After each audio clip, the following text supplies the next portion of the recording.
Should be live right now.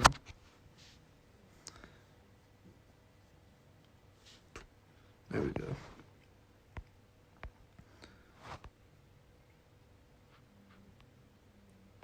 Got one person.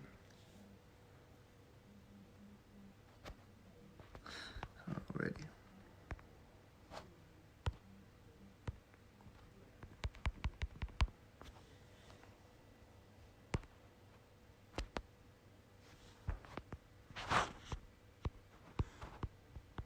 Yes, I thought you could actually go live with multiple people.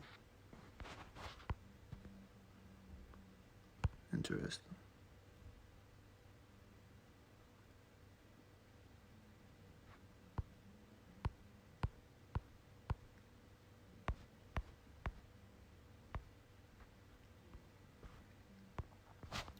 Got two.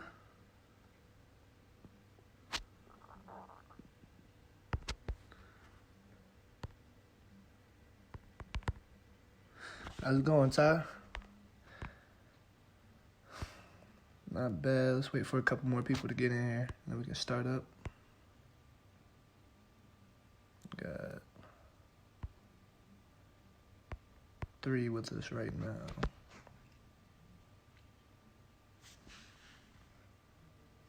Got Rashana. What's up, Rashana?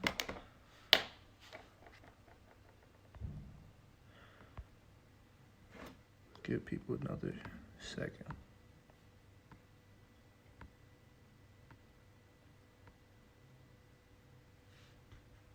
Oh my God. MJ in here?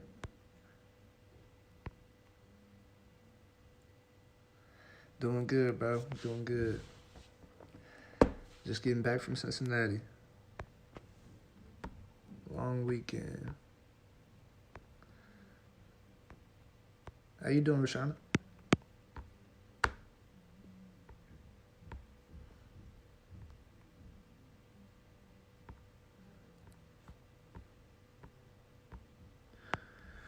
All right. We got 4 people, so I might as well just go ahead and start. So kind of purpose of this discussion is just kind of walk you through, the purpose of financial wealth, the reason for it. And so kind of starting out on this journey, I'll kind of start from high school, just figuring out, what you want to do is one of the biggest decisions in your life. And for me, it was basically just figuring out. Mine was more of a financial decision because I knew once I got older, I didn't want to have to depend on others to be able to support myself. So in high school, professions that fit me, I was more into science, math, physics. So, I automatically, you chose engineering or biology. And the one that stuck out to me was chemical engineering. It was one of the highest paying professions at the time when I looked at it. So that's ultimately how I chose what I wanted to do. My parents also, they had a big influence on me. They got me involved in several summer programs before I actually got into college, so I could actually figure out what I wanted to do. I did PNG Resident Scholar Program, Miami Accounting Program. The accounting program was a little interesting. It's not it's kind of a humdrum kind of a profession, so it didn't really stick with me. It's not something I wanted to do in the long run. But once I got into college, UC, University of Cincinnati, it's a 5-year program, so I knew it was going to be tough, difficult. But as I progressed through college, I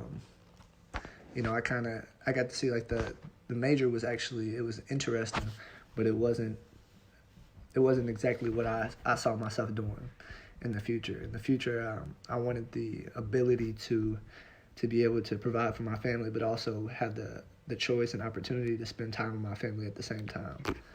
So, kind of like halfway through my I think it was my sophomore year in college, I happened to stumble across this book called Think and Grow Rich, which is written by Napoleon Hill. And that kind of opened my eyes.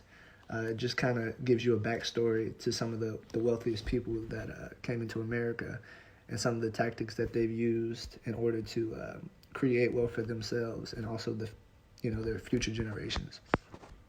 So just reading through that book, it lit a fire in me, and from that point forward, I've been into investing, saving my money. Not trying to buy things that will make me look good, or actually not have any benefit in the long run. So from that point forward, and also with my parents, they're very good with their finances. So them actually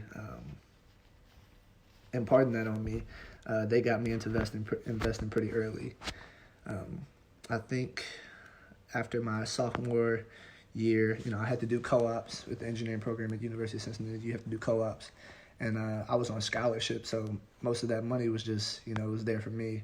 So what my parents basically told me is, you got to take some of that money and invest it. And so in college, I started off with mutual funds, also a brokerage account, and that just, them actually forcing me to do that, it was eye-opening as well, because it's just like, so I can, put some of this money that I've made and put it into account, have somebody else manage it, and it'll grow from there.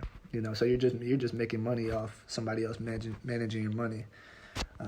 But it gets better than that, because nowadays we have the opportunity to actually to manage our individual accounts by ourselves. There's so many apps out there that let you invest on fractional shares of stocks. You can automate your savings, automate your investing. So it's really amazing what we can do in this day and age just from our phones. So the first place I want to start off is just by saying that I wouldn't be where I'm at without God or my family or my parents. So they're the ones who've put me in this position to be successful, to be an investor, to be able to build for my future, build financial stability for my family in the future. And so in college, I didn't have that many expenses. So I was on scholarship. So I just enjoyed having money. I had multiple jobs. I was working. I worked at TJ Maxx, movie theaters, Nike, all full time, and then full time co-ops. I would have TJ Maxx. Worked at Kroger's in the pharmacy. So I just enjoyed having money, but I wish I knew earlier. I wish I had started investing a little bit earlier, rather than, in college, your biggest expense is usually food. So I was just, once you have money, you feel like you can, just eat out whenever you want. And I wish I had kind of cut back on that a little bit earlier. But I finally came to realize that, once you do get out of college, you got real expenses, and those are going to be there for the rest of your life. So once I realized that, I just started saying, like, how can I put myself in a position to where by the time I'm 30, 35, I won't have to depend on a job to support myself, So I want to be able to, like I said, have the time to spend with my family, but also have that time to reinvest in my community, serve God, and also, provide this information to other people to where they can build for their families, build the life that they desire. So after college, I was fortunate enough to get a full-time job before I even graduated. So I'm currently working with P&G as a manufacturing engineer, and not in Cincinnati. So I'm actually in a small town called Cape Girardeau, which turned out to be a blessing at the same time, because, moving to a small town, it forces you to grow in ways that you wouldn't have before. But also financially, coming in small towns, it's very cheap. You get to save money in ways that you didn't think were possible coming from a more metropolitan area like Cincinnati. So that's definitely been an advantage for me living down here as well. So where I want to start out with is identifying your purpose, your why. So speaking with Renee, this was kind of one of the first questions she asked me uh, when trying to figure out, why do I want to build wealth? What is my purpose for doing this? And like I said earlier, it's solely based on, I'm huge in the family. So like I said, I just got back from Cincinnati today. I drove 6 hours after work on Friday just to make it back home for my mom's birthday. Had a birthday dinner yesterday, and then drove back this morning.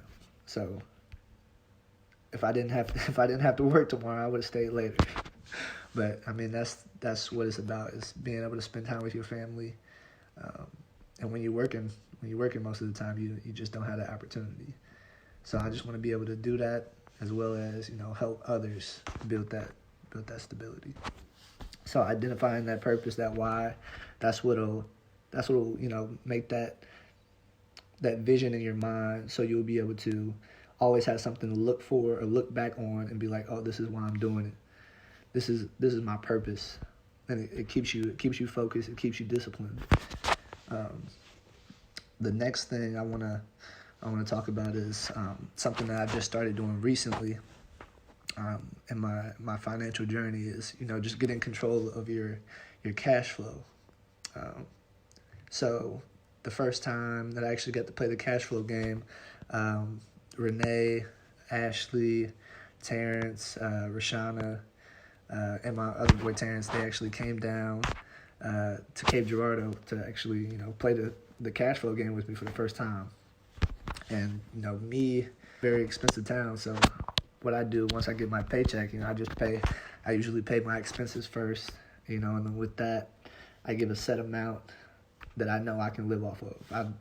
I don't require too much, so I usually just give myself, a small amount of money a month, and then the rest of it I usually try to put into several investments. Like I said, I try to automate my savings, my investments, so every week money's coming out, going into certain stocks, ETFs, and it just makes it easy, especially when you have a full-time job. You don't want to be worrying about looking at stocks or putting money here and there while you're at work. So automating your investments is definitely something that's definitely an advantage. But yeah, just getting control of your cash flow. So what I've been doing is, putting down an income statement, putting down my salary, how much I make, putting down my expenses.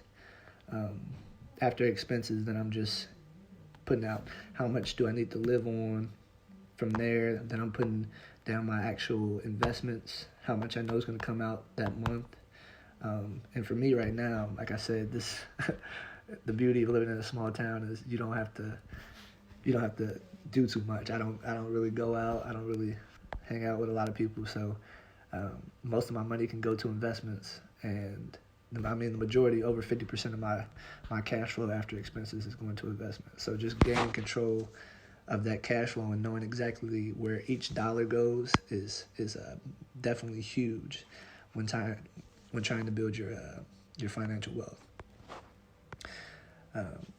So next, why building wealth is important. Like I said, I believe building wealth is important for everyone, not just the people who don't enjoy working, because one of the things is, what if you don't have that ability to work anymore? You lose that ability to work, God forbid, you get hurt. Building wealth, it creates that freedom, so if you do have a job that you love doing, I still encourage you to build that wealth. So if you do want to go into somewhere else or leave that job, there won't be a period of time where you're just not gaining any income. Wealth building, it gives you freedom. That's the main thing. Having that freedom to do what you want with your life when you want to is a beautiful thing once you realize it. Because while we're in our jobs, we're basically at the mercy of our employers. We're working every month, 40 hours a week. Most of us trying to, we're working for a paycheck every month. And if we don't get that paycheck, everything can change. And that's one of my main things is I don't want to have to depend on an employer to support my life. So I want to be able to purchase investments, purchase assets that will appreciate as well as, cash flow. So if I don't have a job, I can pay my expenses. I'll be fine. It provides a safety blanket, basically. Basically just provides a safety blanket. And the next thing I want to talk about is an article that Renee actually sent me a couple of days ago, and it was about actually how education is preventing the African American culture from actually creating wealth. And it's actually decreasing our wealth, and that was huge to me because I'm a big advocate of education. But one of the things that I believe in is education is important, but how you use that education is the most important thing. And I feel like in this day and age, a lot of African Americans or people in our community, we get higher education such as masters without any ways to pay it. And so once we get out of college, we're stuck paying back that student loan debt. And I think this was a question that Ty had asked. What are some ways that while you're in college to prepare yourself once you get out to, cut down some of that student loan debt and be better set for success in the future? And like I said, this is one thing that I wish I had done when I was back in college is just investing more. So while you're in college, if you're working, take care of your expenses. But with that money that's left over, try as hard as you can to invest in, assets, stocks, things that will appreciate and also bring in cash flow. Stocks have dividends. Sometimes that can add a different stream of income for you once you get out of college. So if you have that, and also at the same time you're paying down your student loan debt, it's kind of like you're increasing your net worth twofold.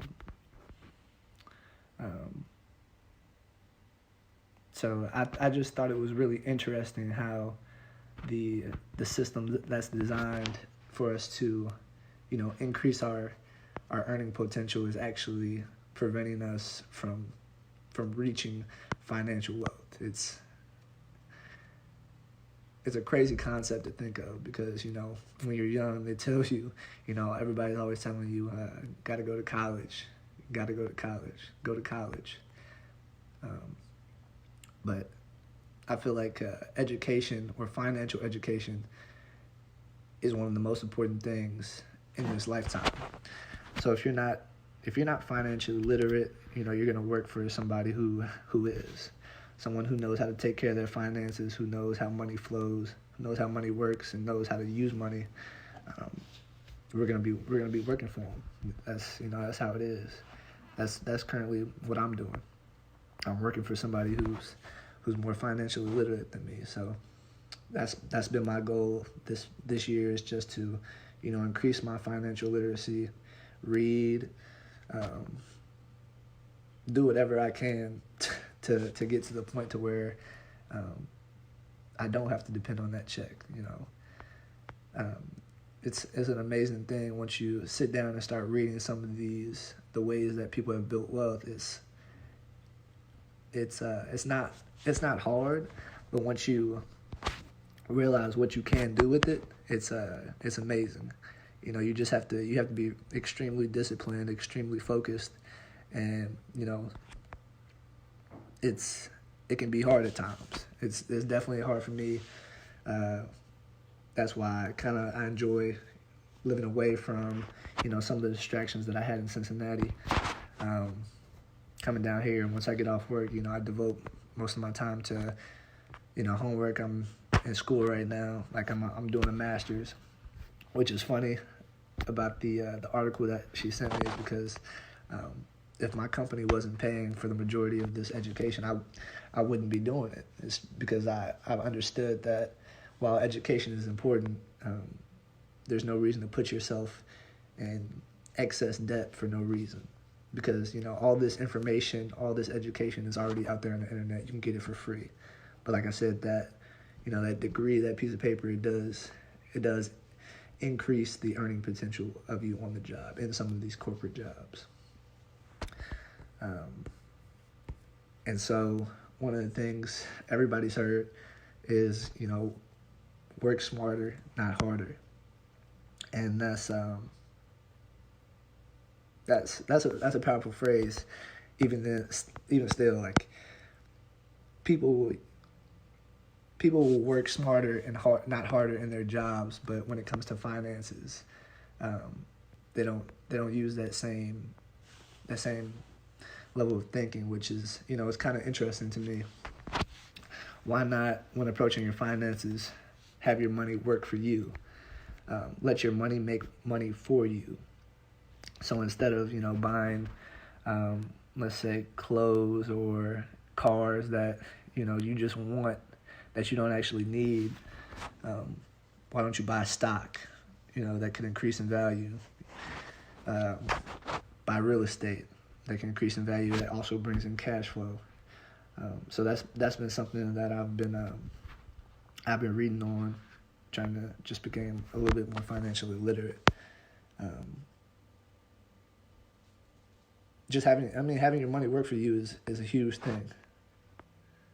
It's huge. Simply buying, holding their stocks, bonds, precious metals, real estate is it can really get you to the point to where, like, you're free. You're financially free. You don't have to depend on anyone, and you have the opportunity to spend time with whoever you want, give back to your community, serve God.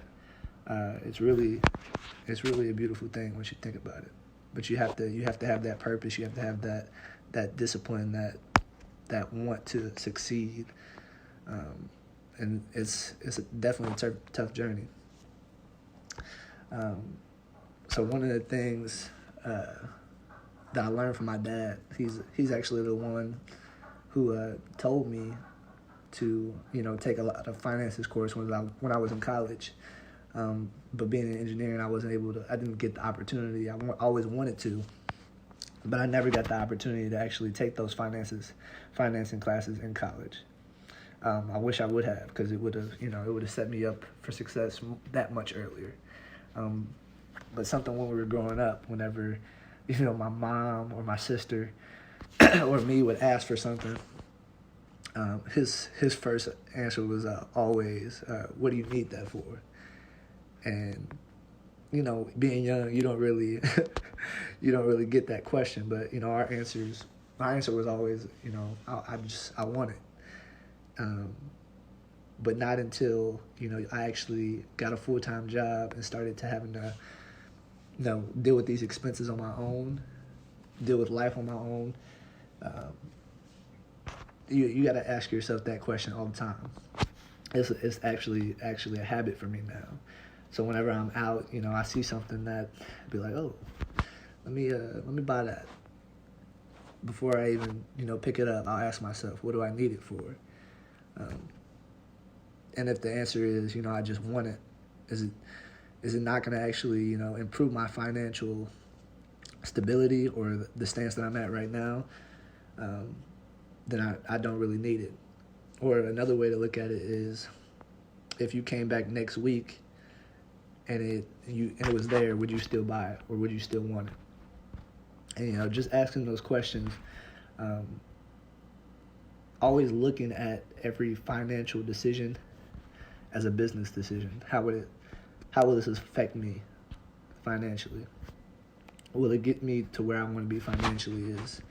Is one of the things that really sticks with me every time I'm making a choice with money. One thing that popped up yesterday, it was kind of funny.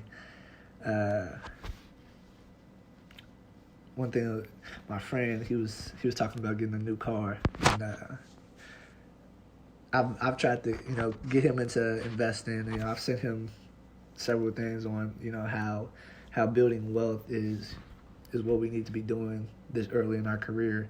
So once we get to our 30s, 40s, we're stable. We can support ourselves. We can support families.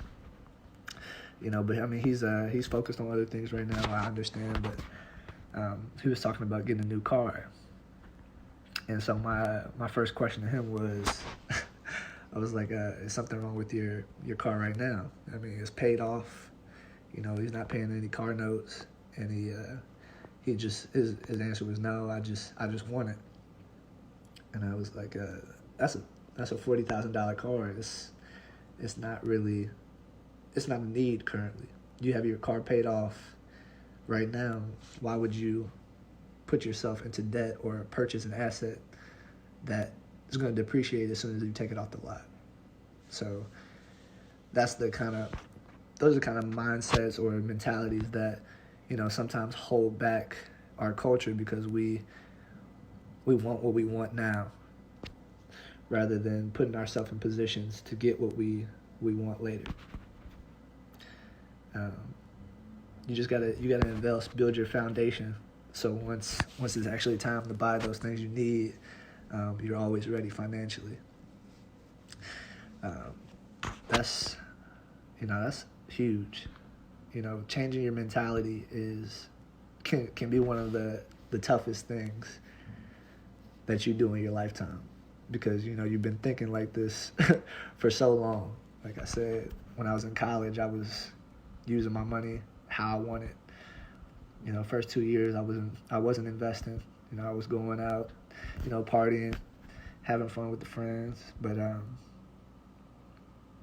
once you realize what you want, and you really desire it, it clicks, and you you change your mindset very quickly, and you start searching for the information and seeking out those people who want to see you succeed, who can provide you with the information.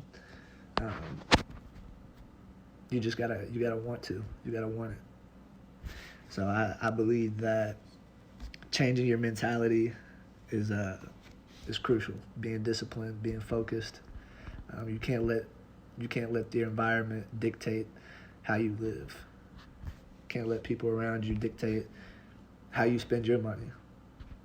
So 3 things that I kind of just want to leave with, or 3 things that I want people to take from this discussion, basically is, one is just identifying your purpose. Like I said, Renee is the one who got me started on this journey, or helped me start on this journey, and it's just identifying why you want to do this. What is it that drives you? What's your passion? Who are you doing this for?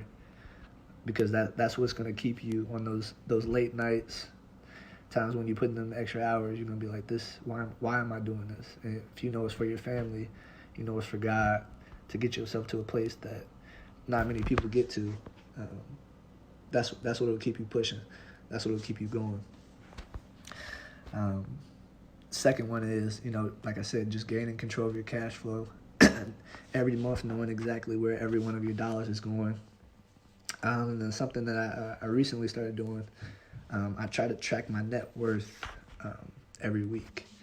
So this is actually one of the principles or concepts that I got from a real estate investor book that I was been reading. And it's just track your net worth every week, and at the end after you've computed your net worth, ask yourself, what actions did I do during that week, or actions that I should have done during that week that could have increased my net worth, and then identify those actions that decrease your net worth, and see if those are things you can get rid of, or they things that you actually needed to do, or things that you actually could cut out of your life.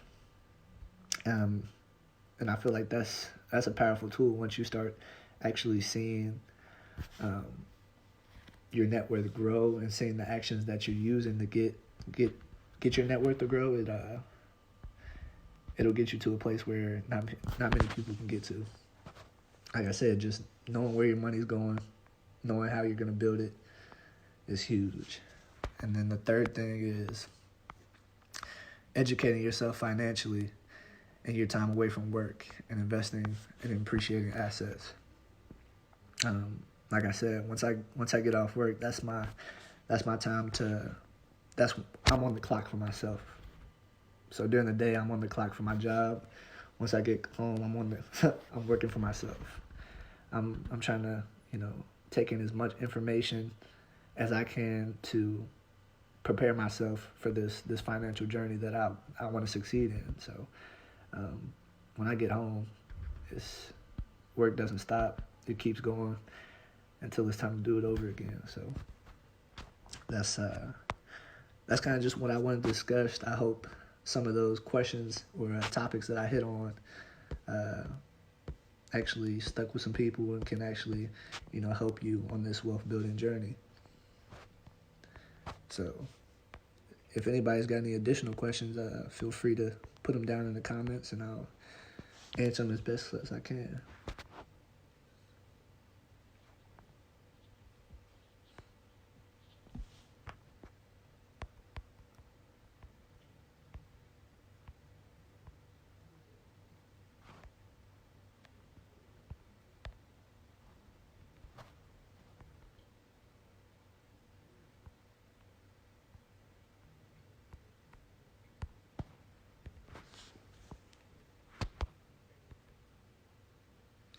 I definitely appreciate everybody tuning in. Actually, yeah, Rashana, what's the question?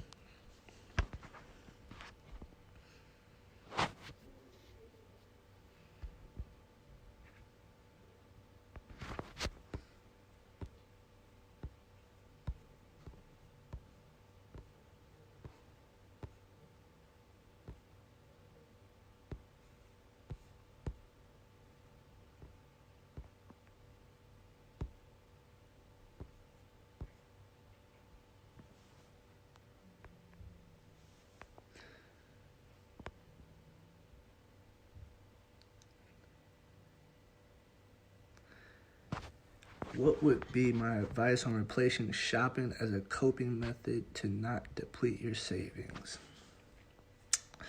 That's a great question. So I don't know if anybody follows my Instagram, but I'm big into fashion shopping for clothes.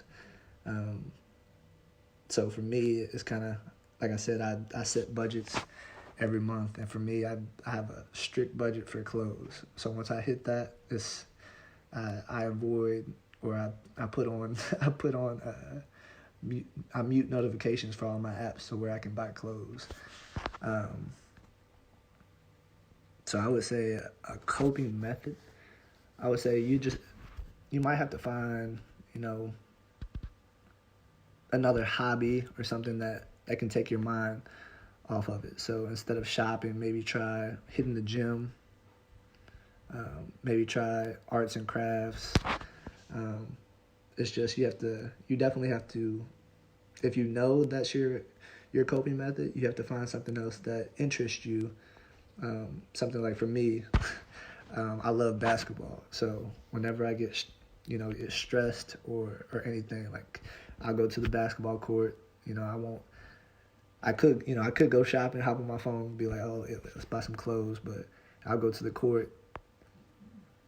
Yeah, find myself going to the court shooting baskets, and it puts me at ease. So those things that you love to do, that actually don't take money out of your pocket, you gotta find time for those, and actually, invest in those. So that would kind of be my answer for that one.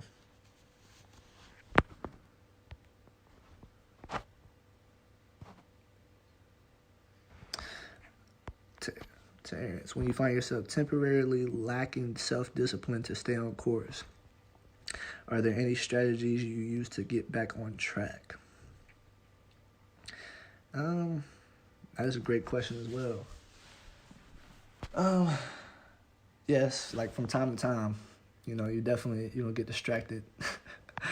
uh, you know, this world. We talked about this before, T. There's so many things going on in this world around us that we just have to find a way to block it out. So there's times, like I said, once I get home, I'm on the clock for myself. So I'll have to, sometimes put my phone on Do Not Disturb, not turn on the TV. I don't want to see any notifications. But if I do get off track, like I said, going back to that purpose, that why is what helps me get back on track. I always think back. If I do get distracted, that distraction, is it actually helping me or hurting me? Because what I was doing before that, was that actually getting me to where I wanted to be? And if it was, then I need to get back onto that.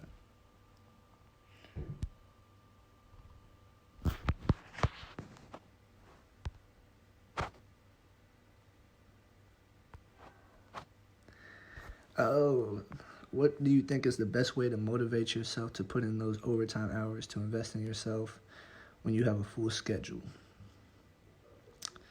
Another great question. What I think is the best way to motivate yourself?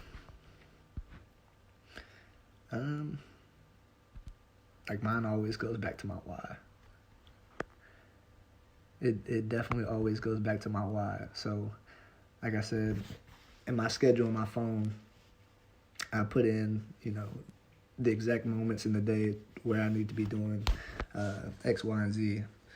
I have an alarm set for 4 o'clock, wake up, have my schedule say, get breakfast ready, get to work at 5, work out, from 6 to 4, I'm just work. Once I get home, I got an hour break to do, relax, figure out what I want to do. And then once that hour's over, I'm back to it. I'm doing homework, or either I'm reading, trying to better myself. And so I feel like setting that schedule is what, is what makes me, it's what keeps me going. Because if I didn't have a schedule, like I said before, last year, this is something I've just started this year, creating a schedule, it keeps you on track. The motivation for investing that time in myself is, I'm not where I want to be currently. So if I'm not where I want to be, why would I, let distractions, come into my life and take me off course? So just having that schedule on my phone, popping up, letting me know what I need to be doing at that moment in time is it always gets me back on course. Ty's got a question. How do you decide what industries to invest in? That's a good question as well. We kind of talked about this. I don't know if you were on the investment Facebook Live that they had a couple weeks ago. But I would say, getting started in investing is, where do you shop at? Those companies that you shop at currently, do you own a portion of the stock for that company? If you put money into it, why not own it?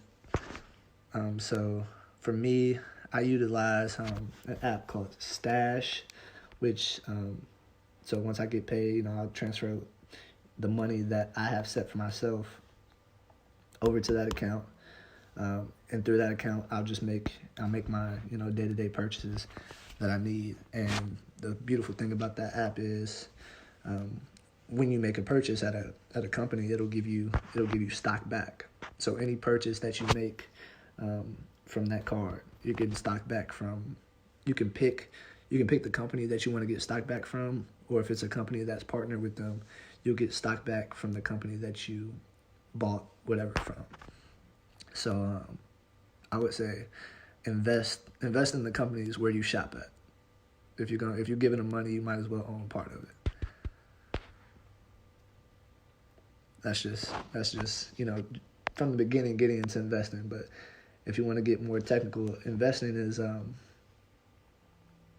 it's kind of a complicated industry. So you definitely want to do your research when deciding which companies to invest in. Kind of just looking at how they've grown over the years, what they're doing currently. And so I would say, like I said, the education part is crucial. You gotta study. And so that's something I've been doing recently, is just trying to understand how stocks move, understanding why they do what they do is it can definitely set you up perfect.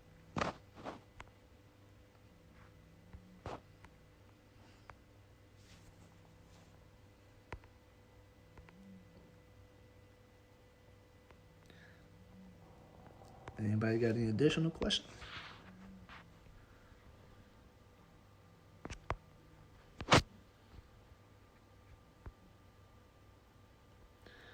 All right. Well, if that's it, I appreciate everybody tuning in. I hope I was able to give you guys a little piece of information that, that may help you get started on your financial journey, or may have motivated you to, start your financial journey. And you ever need anything, you can always reach out to me. I have no issues responding or helping you guys out. This is, like I said, we're a team. I enjoy giving information out as well as receiving it. So if you got any information that could help me, that'd be perfect. What's your technique on getting out of the rat race? My technique on getting out of the rat race. Absolutely. Well, we talked about it, man. This my plan is to recently, I've just gotten into real estate investing. Me and my mother started our company, and our goal is to build that wealth for our family. So my technique will basically be, they talk about it in the Millionaire Real Estate Investment book, is the buy and hold strategy. That's the strategy that will help you build wealth. If you buy, hold, and you're also cash flowing at the same time, that helps build your net worth, as well as provides a stream of income outside of your job that you don't have to depend on any income from your employer. And so my technique will be initially getting in. I do a lot of, like I said, research when I get home, looking up properties. So I'm looking to invest here in Cape Girardeau as well as in Cincinnati. I'm working properties here. I've got the realtors that I've been talking with. Renee has been, she's contacted me or put me in contact with a realtor in Cincinnati. So my mom has been working with her. It's just, taking that first step, buying that first property is is where I'm at right now with the real estate journey. But I'm looking forward to it. I know you're doing the wholesaling technique right now, and so I plan on experimenting with all types of real estate techniques, such as wholesaling, fix and flipping. So as of right now, just I'm building, trying to learn. Same as you, brother. Yes, sir. Doc is hot.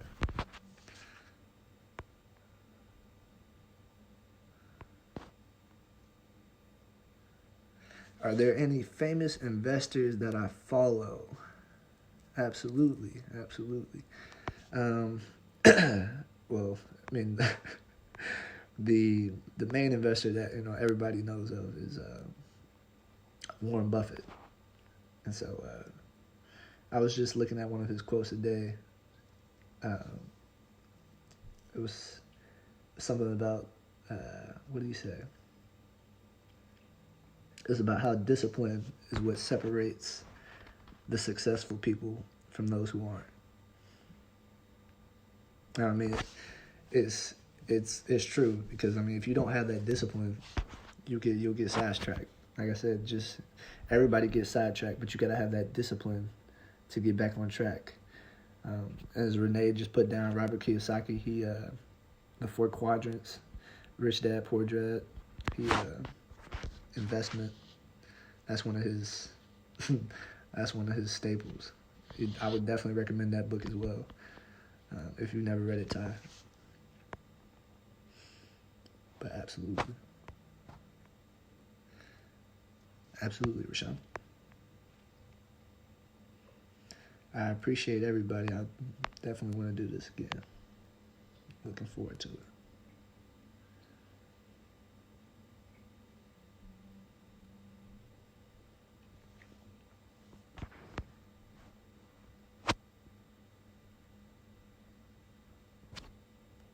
Ashley Thomas. Renee Rainey. Yep. Gotta put yourself out there. We're all investors. All investors. I'm looking forward to working with everybody. It's going to be a great journey. All right, well, everybody. Absolutely, brother. Everybody have a great night. I appreciate you tuning in.